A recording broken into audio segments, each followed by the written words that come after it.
A millionaire was at the supermarket buying sweets for his 7-year-old daughter when he heard a child crying in the checkout line. His daughter pointed and said, "Daddy, look, she looks just like me." When he turned to see the poor girl holding a carton of milk without enough money to pay, his heart almost stopped. She was a perfect copy of his daughter, and what happens next leaves everyone shocked. Richard Caldwell saw the world through a golden lens, but his eyes carried the shadow of an old loss. A widower at 35, the successful entrepreneur lived for his 7-year-old daughter Sophia. She was the sun that brightened his days, the living memory of his beloved wife Clara, who had been taken from him so suddenly just after giving birth. The protection he lavished on Sophia bordered on obsession, a wall built against any pain that might threaten the only link he had left to true happiness. His emotional vulnerability, a subterranean river, would surface whenever memories of Clara emerged, reminding him of the guilt that gnawed at him for not having saved her, of the paralyzing fear of losing his little girl too. That afternoon, the gourmet market they were in felt like an oasis of opulence, its aisles brimming with color and flavor. Richard pushed the shopping cart, already overflowing with artisanal sweets for Sophia's delight. She had just come from her private school, her Crestwood Academy uniform pristine and her backpack adorned with sparkling keychains. As they headed for the checkout line, an almost inaudible sound, a soft whimper blended with the soft ambient piano music. Richard, accustomed to the elegant hum of the place, tried to ignore it. But a pang in his chest, that natural compassion Clara had always praised in him, made his eyes search for the source of the lament. Sophia, noticing the change in her father's expression, tugged on the sleeve of his linen blazer, her curious eyes pointing to the next aisle. "Daddy, look at that girl. She looks like me," she whispered, with the innocence of her age. Richard managed a fleeting smile that didn't reach his eyes, thinking of his daughter's vivid imagination. He leaned down, planting a kiss on Sophia's silky hair as his gaze sought out the girl she mentioned. What he saw, however, wiped the smile from his face completely. She was a child of the same age as Sophia, perhaps a little thinner, dressed in simple, worn clothes that contrasted sharply with the surrounding luxury. She was holding a carton of milk, her small fingers fumbling with a few coins on the counter, her eyes glistening with unshed tears that threatened to spill down her pale face. The silent desperation of the scene squeezed Richard's heart, awakening memories of his own pain and the overwhelming desire to protect the vulnerable. It was the kind of image Richard, in his bubble of comfort, rarely encountered, and it struck him with unexpected force, like a bolt from the blue. The little girl, with a sigh that seemed to carry the weight of the world, turned slowly, ready to return the milk carton to the shelf as her few coins were not enough. And that's when Richard's universe came to a standstill. His eyes locked on the child's face, and the shock was so intense that the box of imported cookies he was holding slipped from his grasp, hitting the floor with a dull thud. There before him was an exact copy of Sophia. The same large almond-shaped eyes, the same delicate nose, the same curve of the lips. The identical facial structure he knew so well. It wasn't a casual resemblance, it was a mirror, an almost supernatural reflection of his own daughter. His heart hammered, a whirlwind of unanswered questions spinning in his mind as the girl continued to walk away, oblivious to the earthquake she had just caused in his world. He had to do something, but his body felt paralyzed, trapped between reason and the vertigo of an impossibility made real right before him. The shattered box of cookies lay on the floor, but Richard barely noticed. His gaze was fixed on the girl who, head down and shoulders slumped, was turning to put the milk back. Those eyes, that face. It was as if a mirage had materialized in the middle of the aisle. A wave of heat and cold washed over him, mixing disbelief with a primal need to act. The sight of helpless innocence, combined with the overwhelming likeness, tore through the veil of his usual reserve. He couldn't just let her go. He couldn't ignore that silent plea, on an impulse that surprised even himself. Without thinking about the implications or the strangeness of the situation, Richard took a step forward, nearly running towards her. "Wait!" His voice, a little hoarse, cut through the market's murmur. The girl stopped, turning slowly, her eyes wide with surprise and, perhaps, a little fear. She looked like a startled fawn, ready to bolt. Richard knelt, trying to match her height so as not to seem so imposing. Sophia, beside him, watched everything with childlike curiosity, oblivious to the gravity of the moment.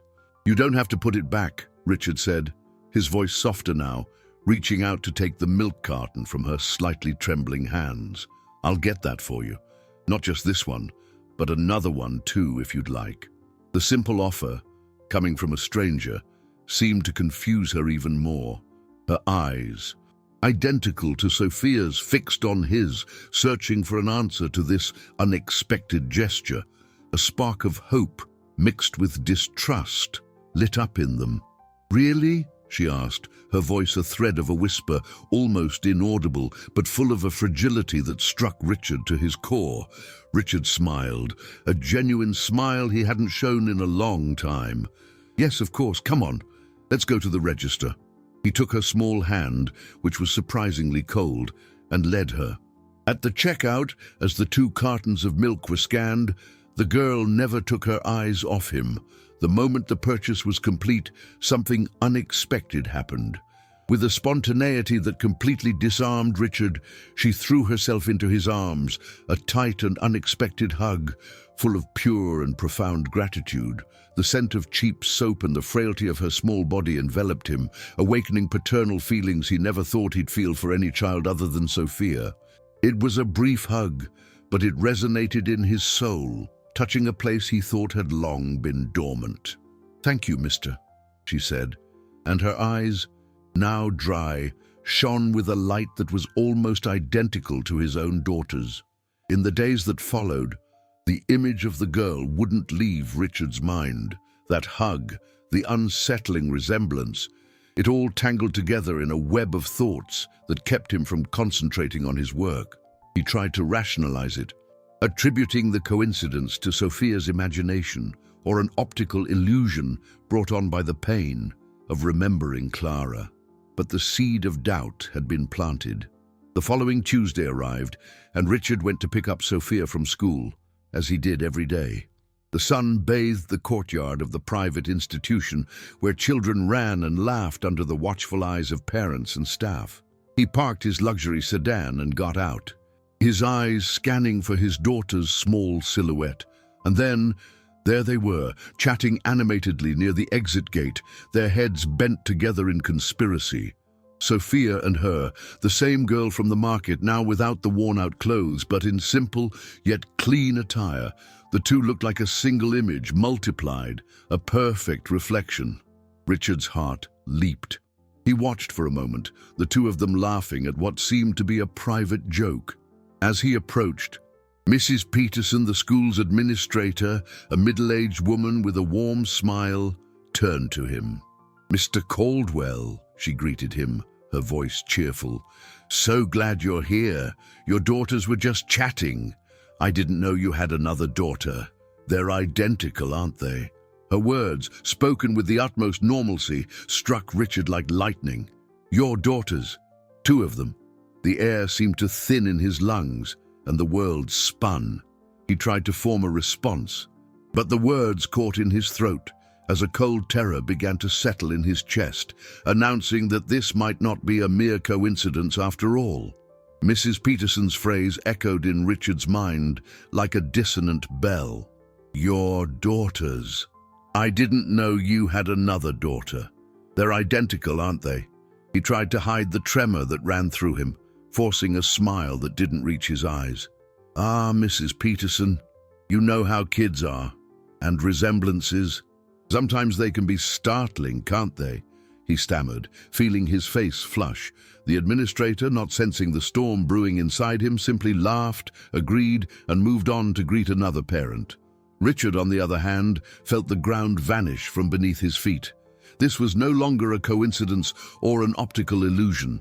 The confirmation from a third party, someone completely uninvolved, was a direct blow to his attempts to rationalize the inexplicable. He approached the two girls, who upon seeing him broke into identical smiles. Sophia ran to him, hugging his legs.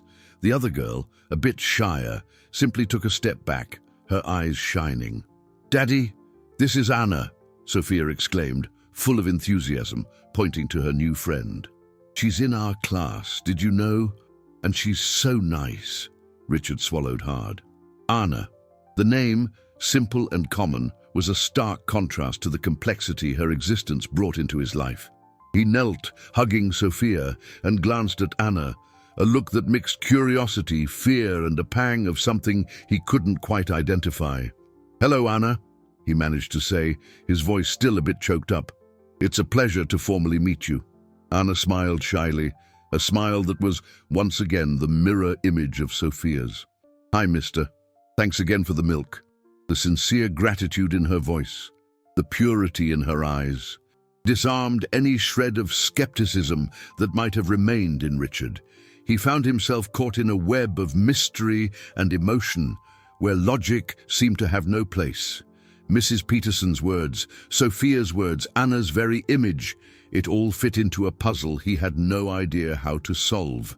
In the car, on the way home, an unusual silence hung over them. Richard drove, his hands gripping the steering wheel, his mind racing. Sophia, in the back seat, seemed lost in her own thoughts. He considered asking about Anna, about how they met at school, but the words just wouldn't come out. He was afraid of what he might hear, afraid that the truth, if there was one, would be even more disturbing than his wildest fantasies. It was Sophia who broke the silence, her voice childlike and innocent, but it reverberated in the car like thunder. "Daddy, she's my sister." Richard nearly slammed on the brakes. "What, Sophia? Where did you get that idea?" he asked, trying to sound calm, but panic was already creeping into his chest. "I remember her, Daddy. I remember when we were in Mommy's tummy. She's my sister. I just know it." Sophia's words, spoken with unshakable certainty, hit Richard like a physical blow. He laughed, a humorless sound, trying to downplay it. "Oh, Sophia, that's silly. You must have dreamed it, sweetie.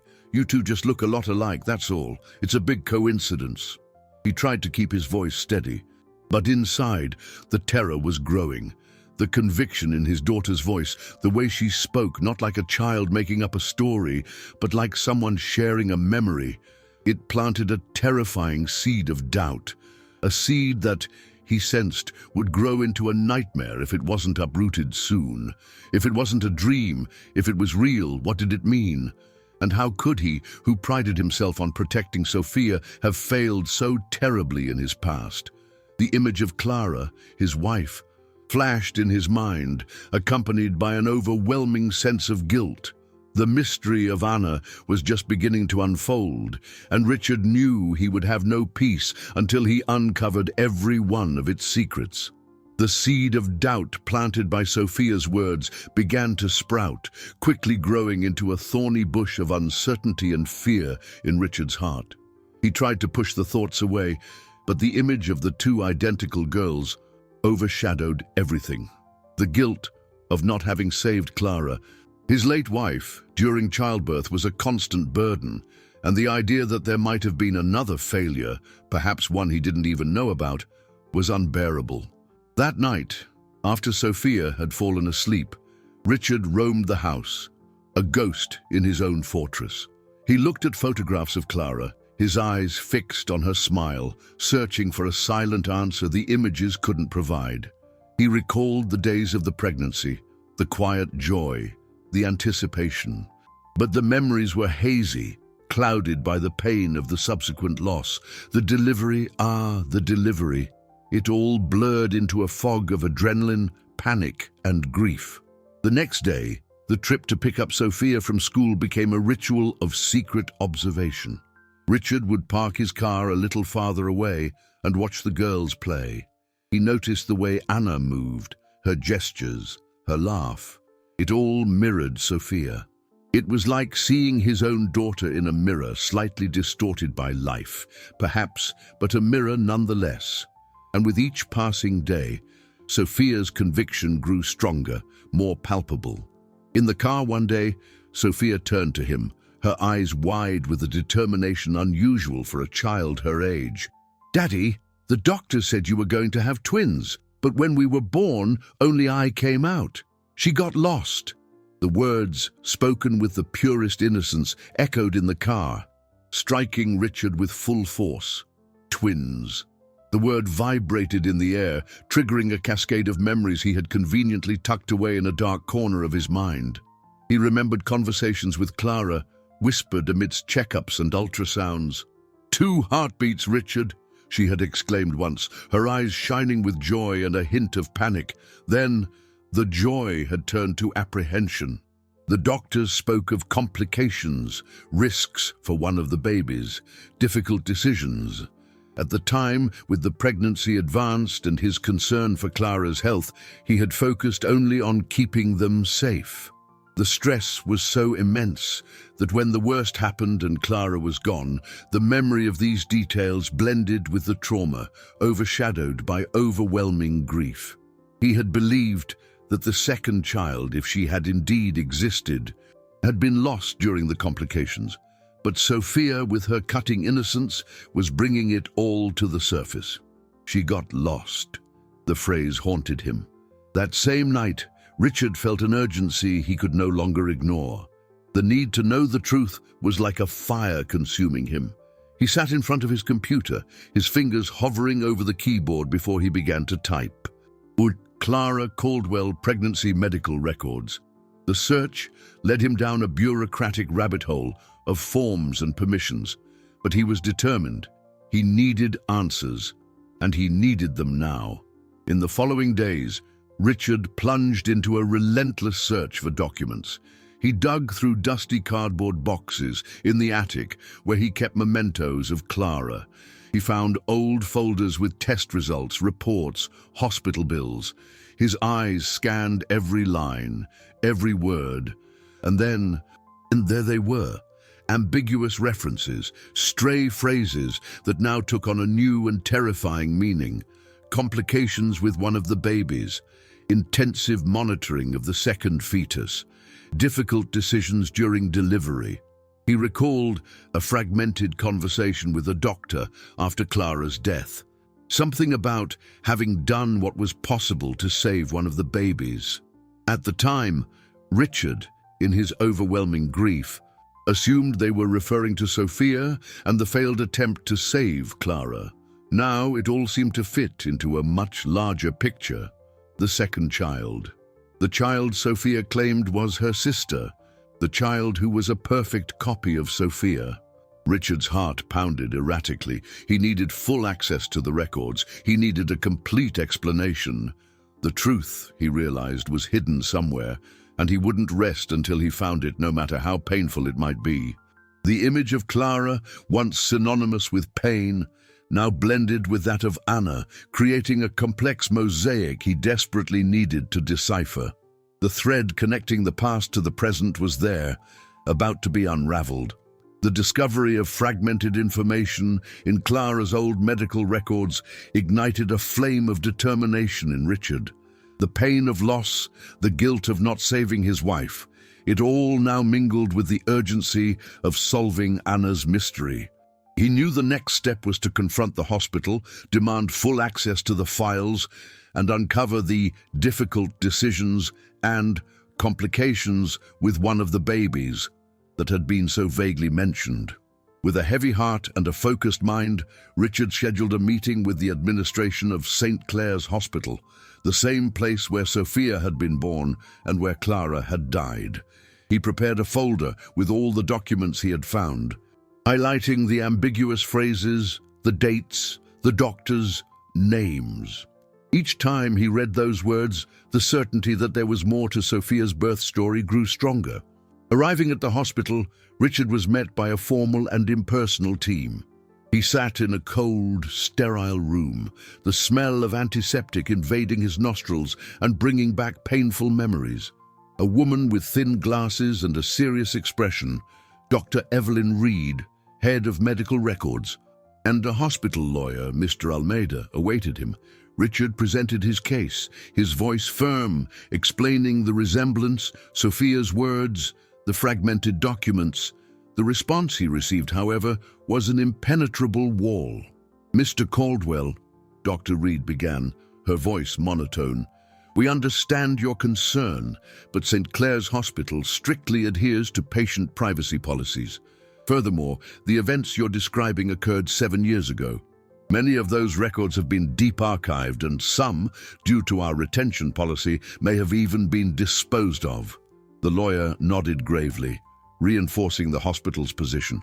Moreover, any information regarding a possible second baby would not have been made public without the mother's consent, as per state law.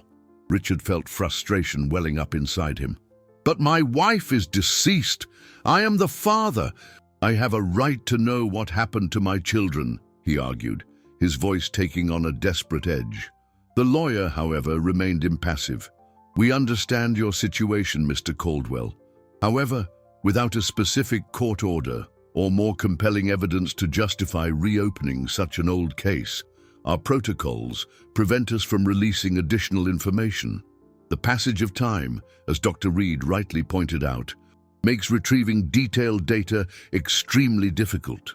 Richard tried to argue, to insist, but it was like hitting a concrete wall. The hospital refused to provide the complete records, citing privacy policies and the passage of time. They would protect themselves, he knew, at all costs.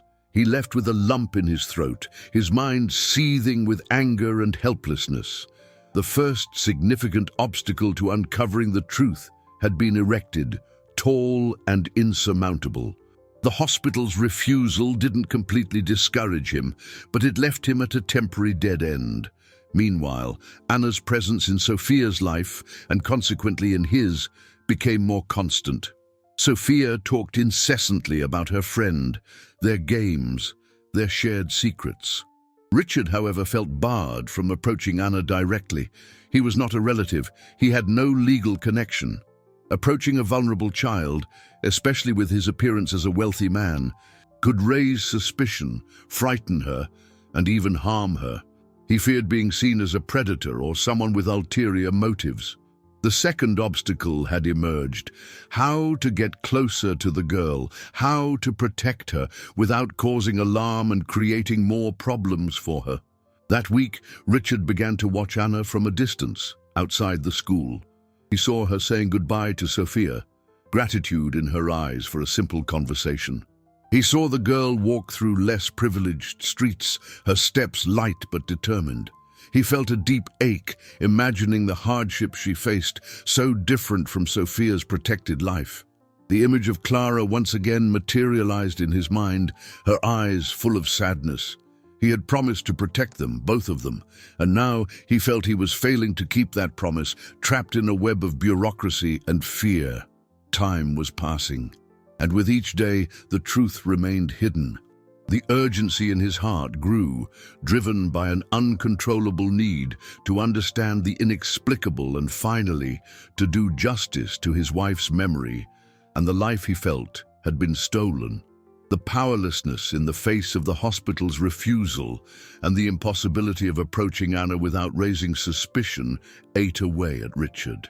He felt trapped in an invisible web, tightly woven by bureaucracy and social norms.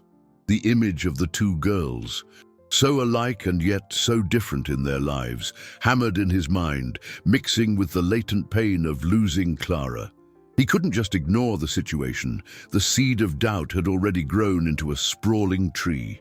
That week, Richard decided to act, but with the discretion the situation demanded.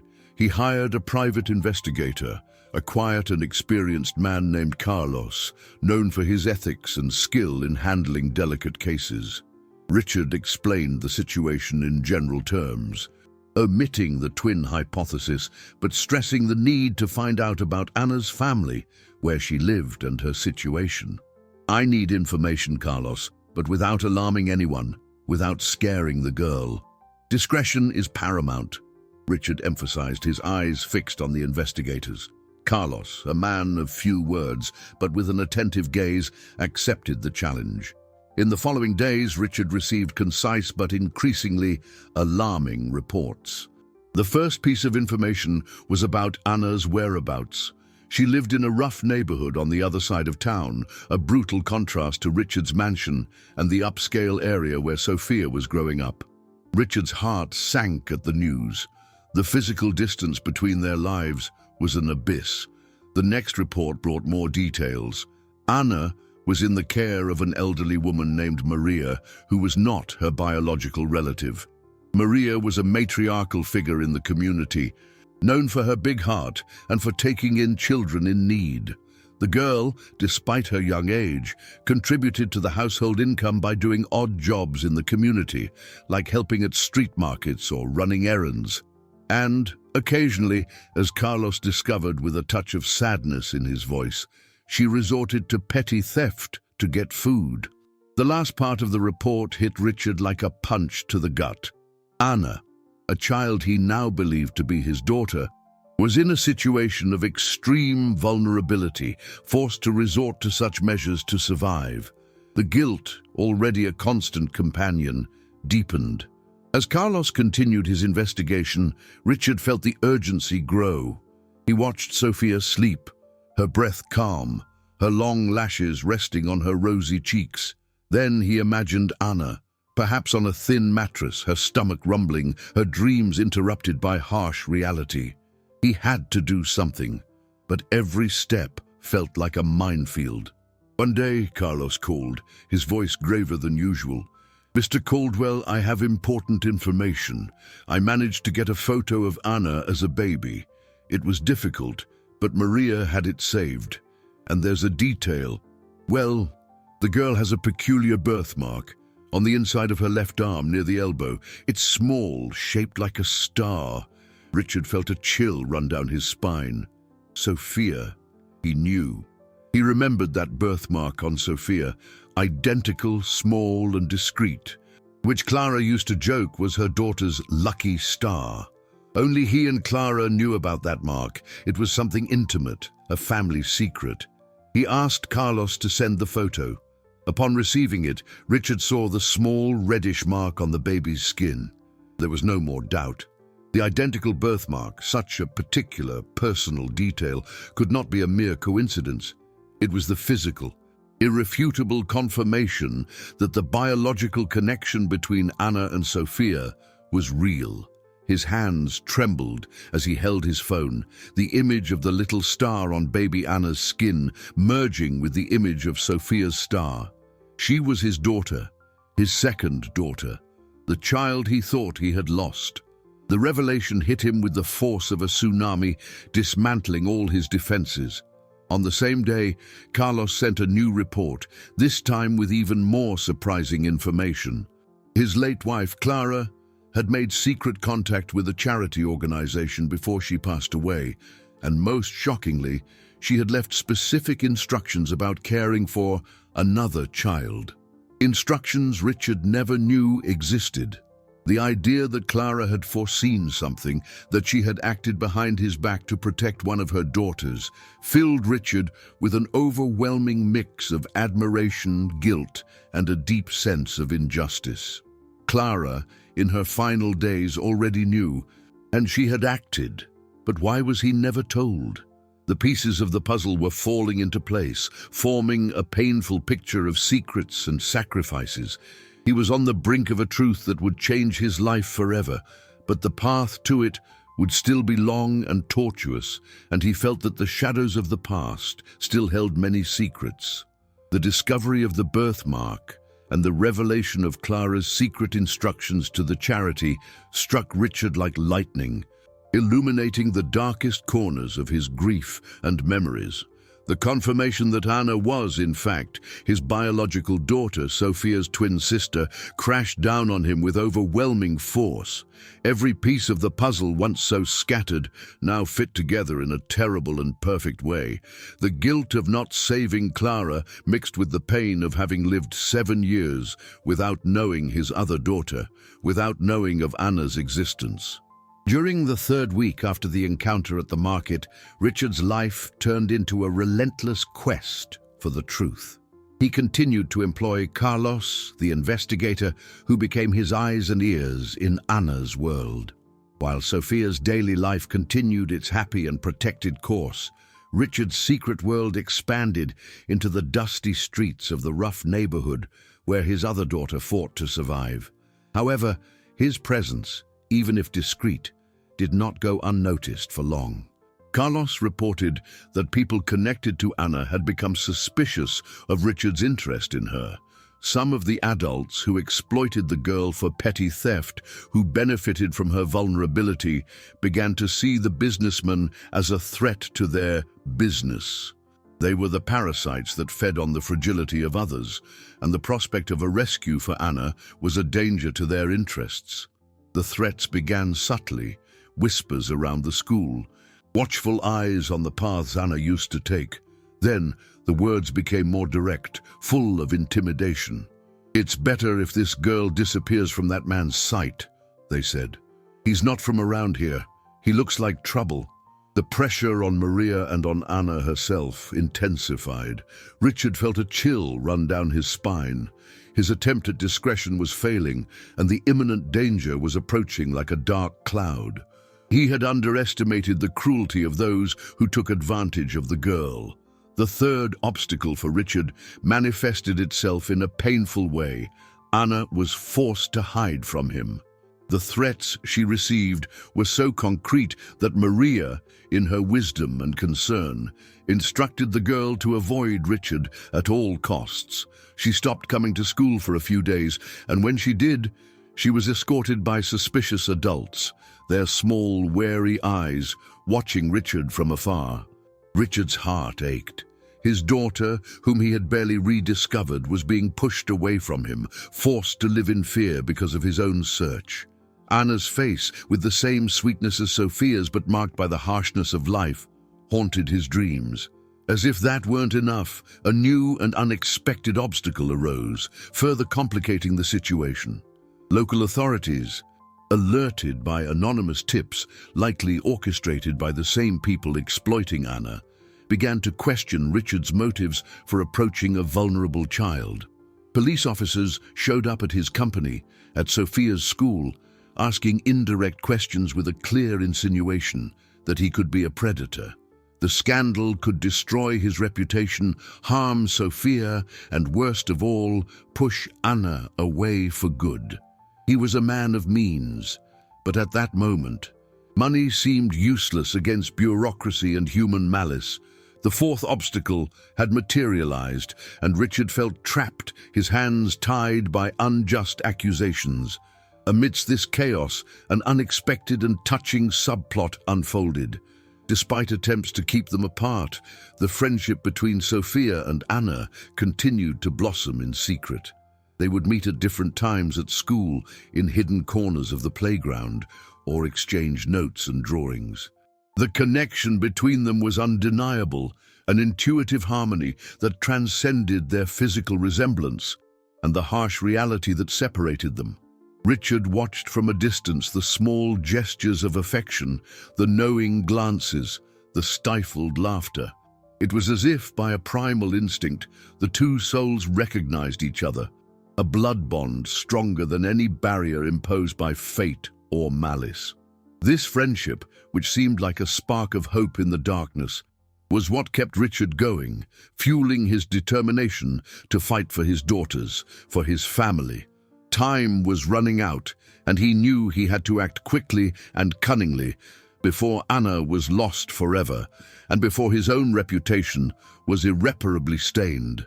The fourth week brought a wave of revelations and a growing tension that threatened to engulf Richard. The obstacles were multiplying, the veiled threats to Anna, the police's insinuations about his motives, and the frustration of not getting the truth from the hospital. All of this, however, seemed like distant noise in the face of the certainty that now resided in his heart. The birthmark, Sophia's intuition, the fragmented memories of Clara, everything pointed to the same disturbing truth. But the real confirmation, The irrefutable proof came in a sealed envelope. Weeks earlier, with Carlos's help, Richard had acted with a cunning he didn't even know he possessed. Seizing a moment when Anna was playing in the schoolyard, he had discreetly obtained a sample of her hair fallen on the ground. Simultaneously, he collected genetic material from Sophia and himself. The process was a torment of anxiety and guilt, but the need to know the truth was stronger. He had sent the samples to a trusted forensic lab in absolute secrecy, with the promise of quick results. The wait was agonizing, each day an eternity, each phone ring a jump in his heart.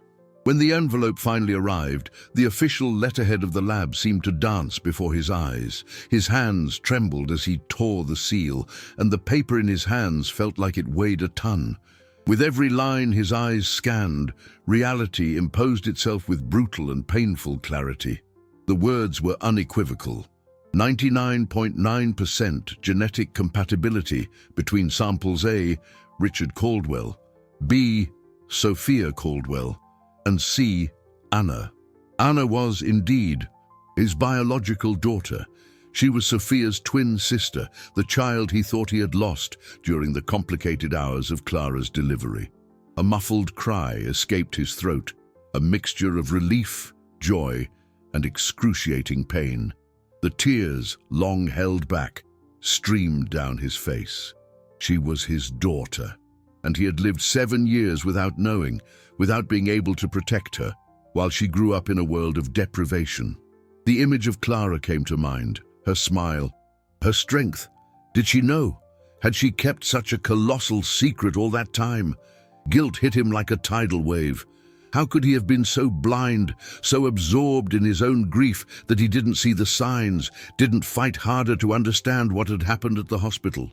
The fear of having failed, of having lost precious time, ate at his soul. From that moment on, Richard's life changed course. He looked at Sophia with renewed love, but also with the pain of knowing that the other half of his little star was missing. Sophia, in her innocence, continued to speak of Anna as her secret sister, and Richard now understood that there was nothing secret about their connection. It was a blood tie, an unbreakable bond, but the confirmation of paternity, instead of bringing calm, only intensified the challenges. The men who exploited Anna, sensing they were about to lose her, became more aggressive. Carlos reported that they were watching Richard closely and had begun to follow his movements, issuing veiled threats through intermediaries in Anna's community. If this rich guy doesn't stop snooping, bad things could happen to the girl, was the message that reached Richard's ears. He felt the weight of responsibility crushing him. At any moment, Anna could be used as a pawn in a cruel game.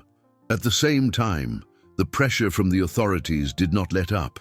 An officer from Child Protective Services paid a formal visit to his company, with more pointed questions about his interest in Anna. Richard maintained his composure, reaffirming his intention to help the girl, but without revealing the biological connection, as he knew it would be a shock for the bureaucracy to process and could lead to even more complications. He needed a solid strategy, a legal plan to bring Anna home, but every door he tried to open seemed to be locked. Amidst this turmoil, the friendship between Sophia and Anna was a ray of sunshine.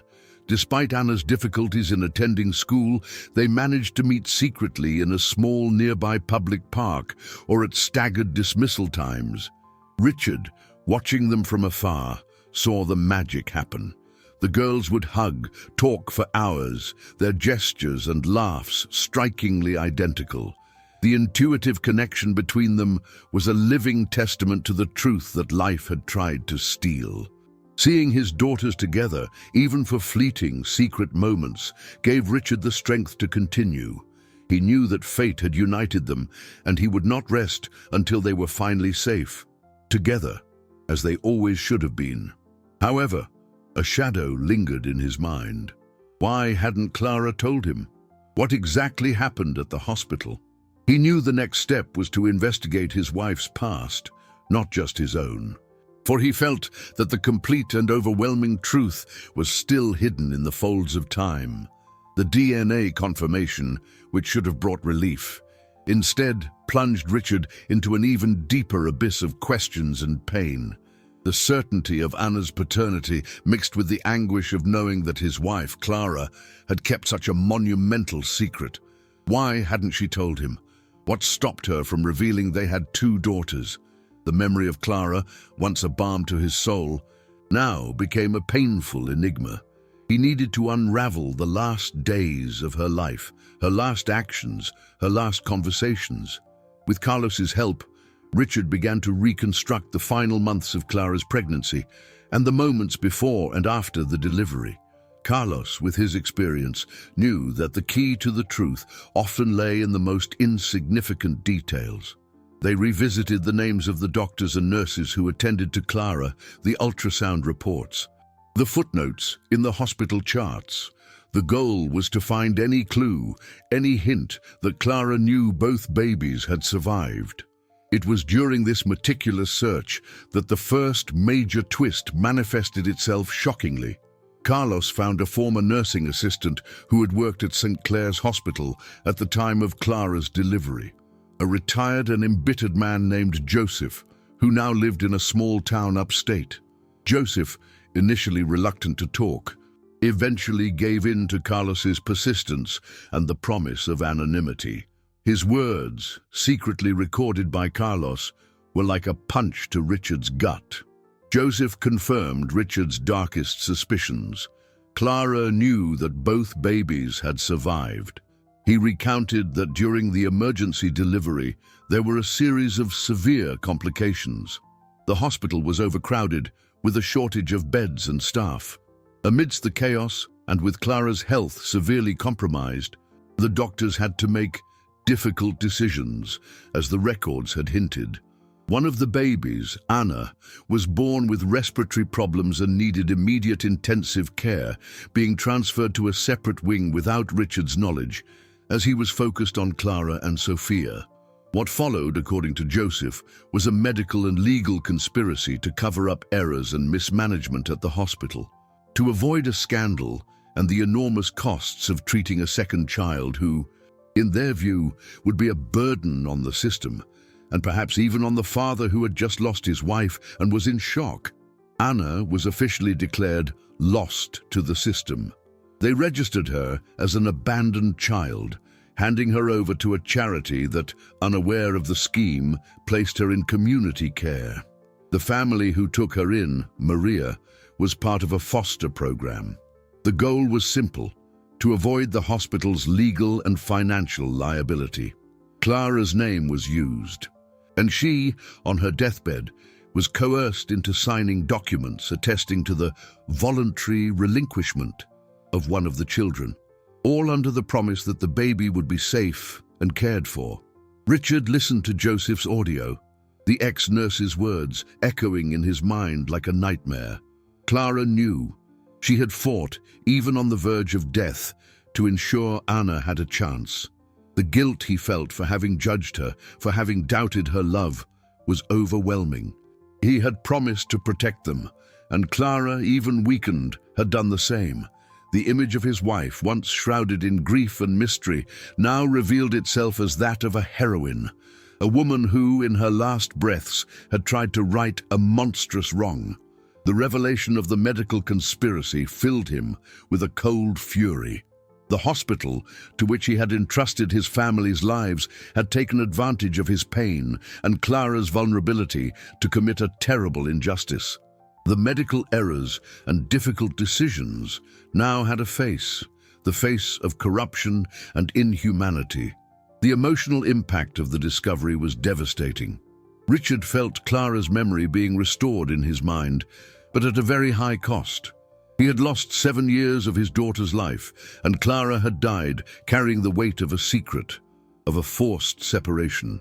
The anger at the injustice, the pain of the loss, the admiration for Clara's strength, it all swirled into a vortex of emotions. He looked at his wife's photos, his eyes now filled with a new kind of tears, tears of gratitude for her fight, and tears of promise. He would not rest until Anna was safe in his arms, and until the truth came out, bringing justice to Clara's memory and the life that had been stolen from his daughters. The game, he knew, had just begun, and he was ready to fight. Anger and pain mingled in Richard's soul, fueling an unshakable determination. The revelation of the medical conspiracy, Clara's silent sacrifice, it all drove him to act. He could no longer afford discretion. The time for quiet investigation was over. Now it was time for an open battle to rescue his daughter and honor his wife's memory. During the 5th week, Richard, armed with Joseph's recordings and the DNA results, tried to legally approach Anna. He sought out the best lawyers, those who could take on the power of a renowned hospital. The strategy was clear: expose the conspiracy, prove paternity, and fight for custody of Anna. However, the same people who benefited from the girl's vulnerable situation reacted with even greater ferocity. Carlos, the investigator, reported that Anna's exploiters were on high alert. Richard's movements, the lawyers' visits, Carlos's presence, it all indicated that their business was under threat. The threats became explicit and brutal. Anonymous messages arrived on Richard's phone, with photos of Anna alone, in vulnerable locations, accompanied by terrifying phrases. "Be careful what you're looking for, rich boy. This girl is ours. If you keep interfering, she could get hurt. Badly." On one occasion, a tire on Richard's car was slashed, and a scribbled note was left on the windshield: "You're not taking our source of income." Richard felt his blood run cold. He was in an impossible position. Trying to save Anna openly put her in immediate danger. Backing down meant abandoning her to the mercy of those criminals. The dilemma was excruciating. Protecting Anna from immediate reprisals meant not fighting for her legally, but fighting legally meant exposing her to even greater danger. The weight of that choice crushed his chest. He couldn't let Anna suffer any more because of him. While Richard grappled with these new and terrible obstacles, Carlos made another devastating discovery. Delving deeper into Clara's life, the investigator had found documents hidden in a secret compartment in his wife's old desk, a compartment Richard had never noticed, camouflaged among other objects. Inside, there was a handwritten letter from Clara, dated just days before her death, and along with the letter, bank statements and transfer receipts. The letter was an emotional confession and a testament of love and struggle. Clara described the medical conspiracy, the pressure to give up Anna, the promise that the girl would be cared for.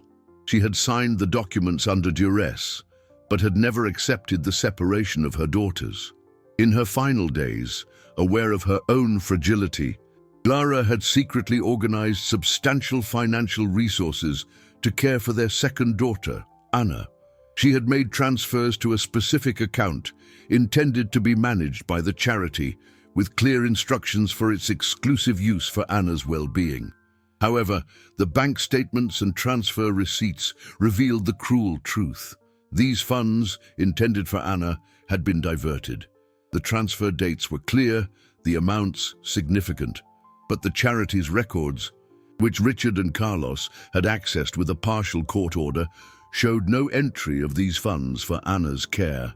Someone, part of that corrupt network that had separated the twins, had stolen the money.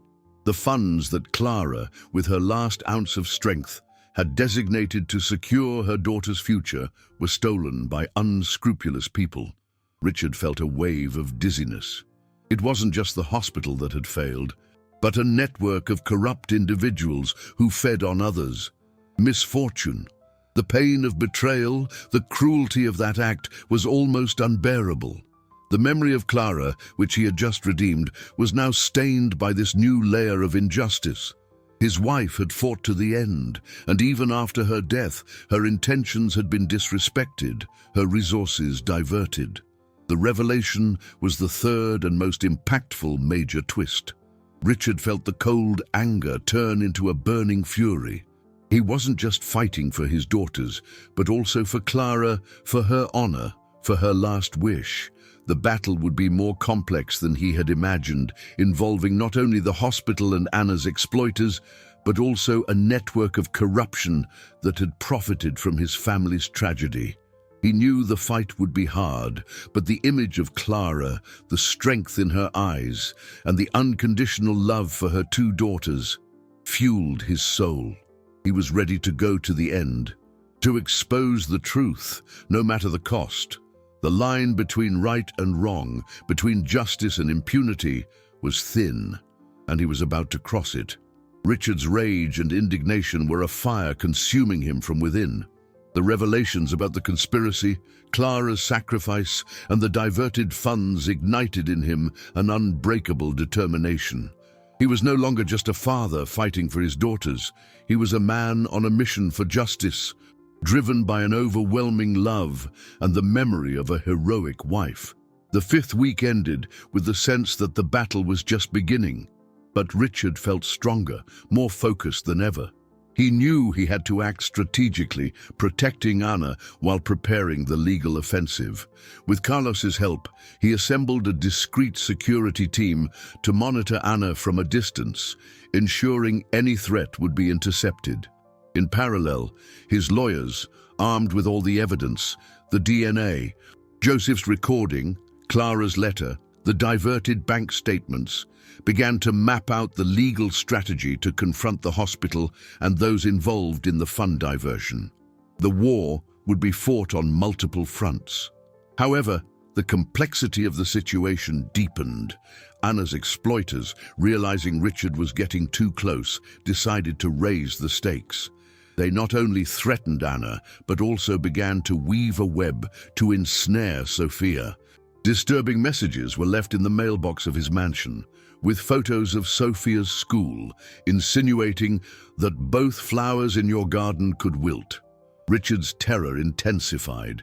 It was no longer just one daughter at risk, but both.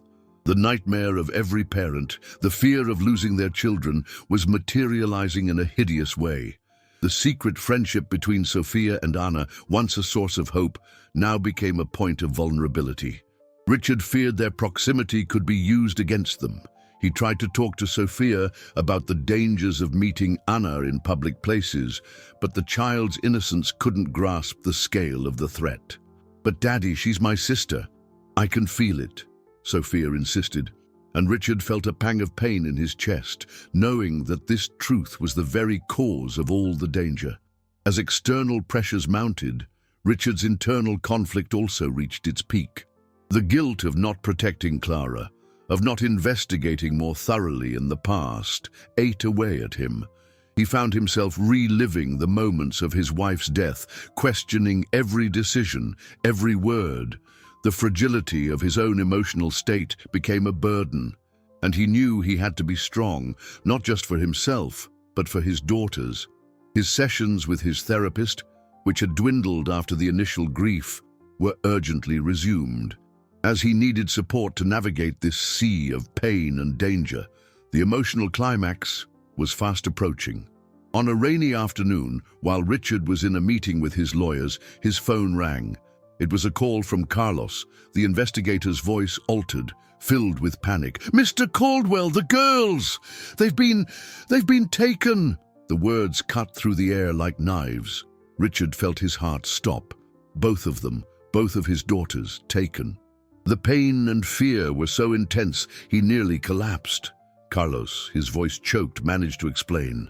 "Sophia was taken from outside the school, used as bait. The kidnappers knew you would protect her.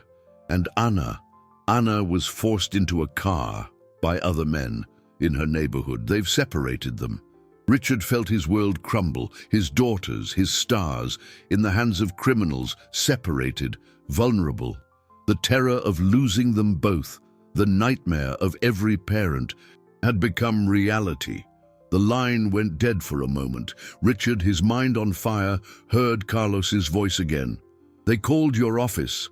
They have a message. They said if you try the police or anything, one of them gets hurt, and that you have to choose which daughter to save first. One is bait, the other will disappear." The world stopped for Richard. Choose. Which daughter to save first? The dilemma was cruel, inhuman. It was a nightmare incarnate. The impossible decision he never imagined he would have to face.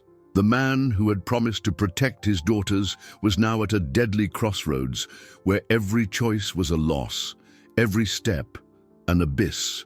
He felt the darkness closing in, but amidst the terror, a small flame of hope still flickered, fueled by the unconditional love he felt for both his daughters and by the memory of Clara, who had fought to the very end.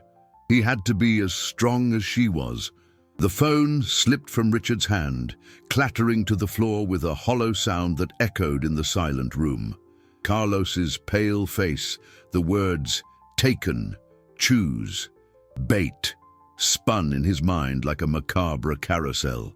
The world, once so orderly and predictable, had collapsed. His two daughters, two halves of the same heart, were in the hands of monsters.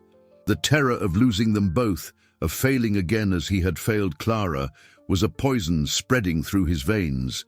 He sank to his knees, his body trembling uncontrollably, tears streaming down his face. Images of Sophia, her joyful laugh, her tight hug.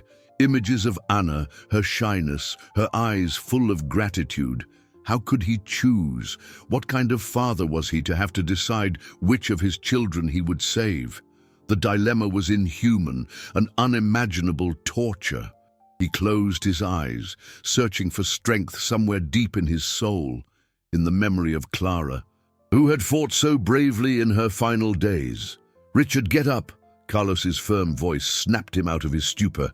The investigator helped him to his feet, his eyes conveying a cold, calculated urgency. "We don't have time for this. They want you to choose. But they also want you to be irrational. We need to think. What are their demands?" Richard forced his mind to focus, to push away the paralyzing panic. He clung to logic, to the years of training in the business world, where quick, calculated decisions were the key to survival. The message that had arrived at his company was clear. The documents about the hospital and the diverted money must be incinerated. No legal action, no reports, and you will disappear from the girl Anna's life forever. If not, the consequences for your daughters will be irreversible. And the cruelest part, choose which of your daughters you want to see again. The other will not be found. Richard felt a knot in his throat. It was a cruel blackmail, a perverse game of power and fear. They wanted him to give up justice for Clara and Anna herself, to save Sophia.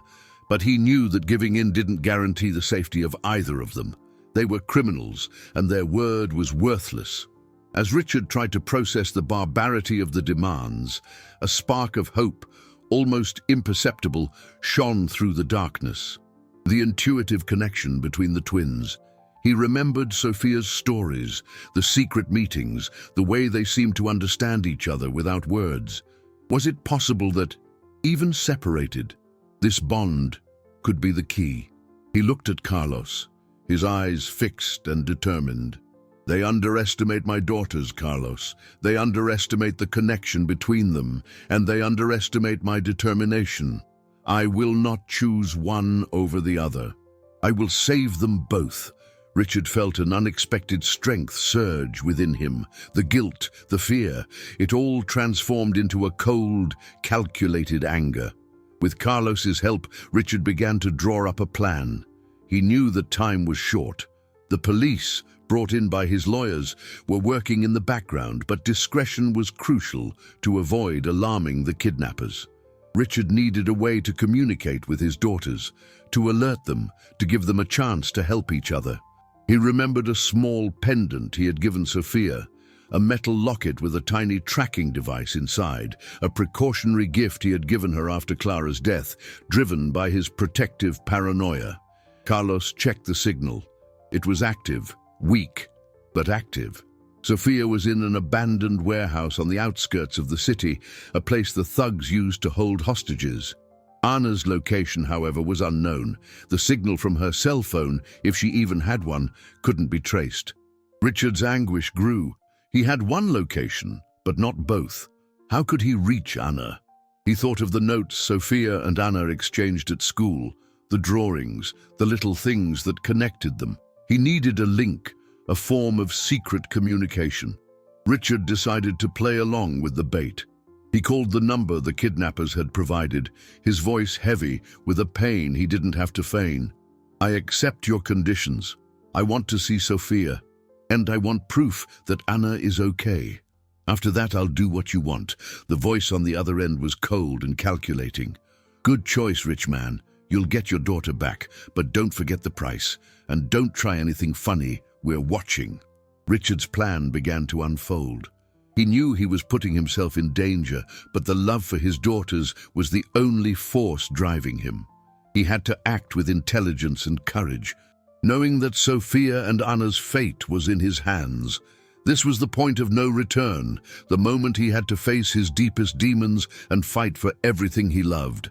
And the first victory, he knew, would be just the beginning of a long and painful journey toward justice and the reunification of his family. He was ready for whatever came next, driven by a love that transcended all fear. Richard's decision not to yield to blackmail and to use the connection between his daughters as a secret weapon marked the beginning of a desperate race against time. The plan was risky, but the alternative, choosing which daughter to save, was unthinkable.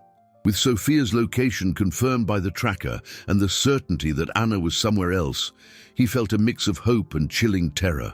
Richard and Carlos, with discreet help from the police who would act as tactical support, prepared for the raid on the warehouse where Sophia was being held. The objective was clear: rescue Sophia and, through her, find Anna. Richard knew he would have to act as a negotiator, stalling the thugs for as long as possible to give the police time to surround the building. He dressed simply, trying to appear less threatening, but with a concealed handgun he hoped he wouldn't have to use. Upon arriving at the warehouse, a dark and derelict place on the city's edge, Richard was met by two burly men with scarred faces and empty eyes. They searched him roughly, confiscating his phone and anything that could be a weapon. "Where is my daughter?" Richard asked, his voice low but firm. One of the men pointed to a dark corner. There was Sophia, sitting on the filthy floor, her eyes wide with fear, but incredibly with a flicker of recognition when she saw him. Richard approached, his heart in pieces at the sight of his daughter's terrified face. "Daddy!" she whispered, running to hug him. The embrace was a balm in the midst of chaos. As he held her, he whispered in her ear, his voice so low only she could hear, "Sophia, Anna is in danger too. You have to be strong. There's a way to find her." Richard knew the twin intuition was a mystery, but he was counting on it.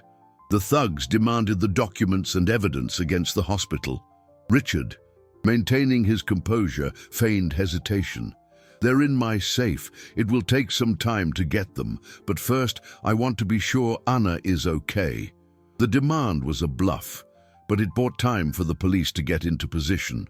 The impatient thugs made a call, and Richard heard a familiar but trembling voice on the other end. It was Anna. "Anna, are you okay?" Richard asked, trying to sound calm, sending a silent message of strength. "Yes, mister. I can feel Sophia," Anna's voice replied, with a clarity that startled the kidnappers.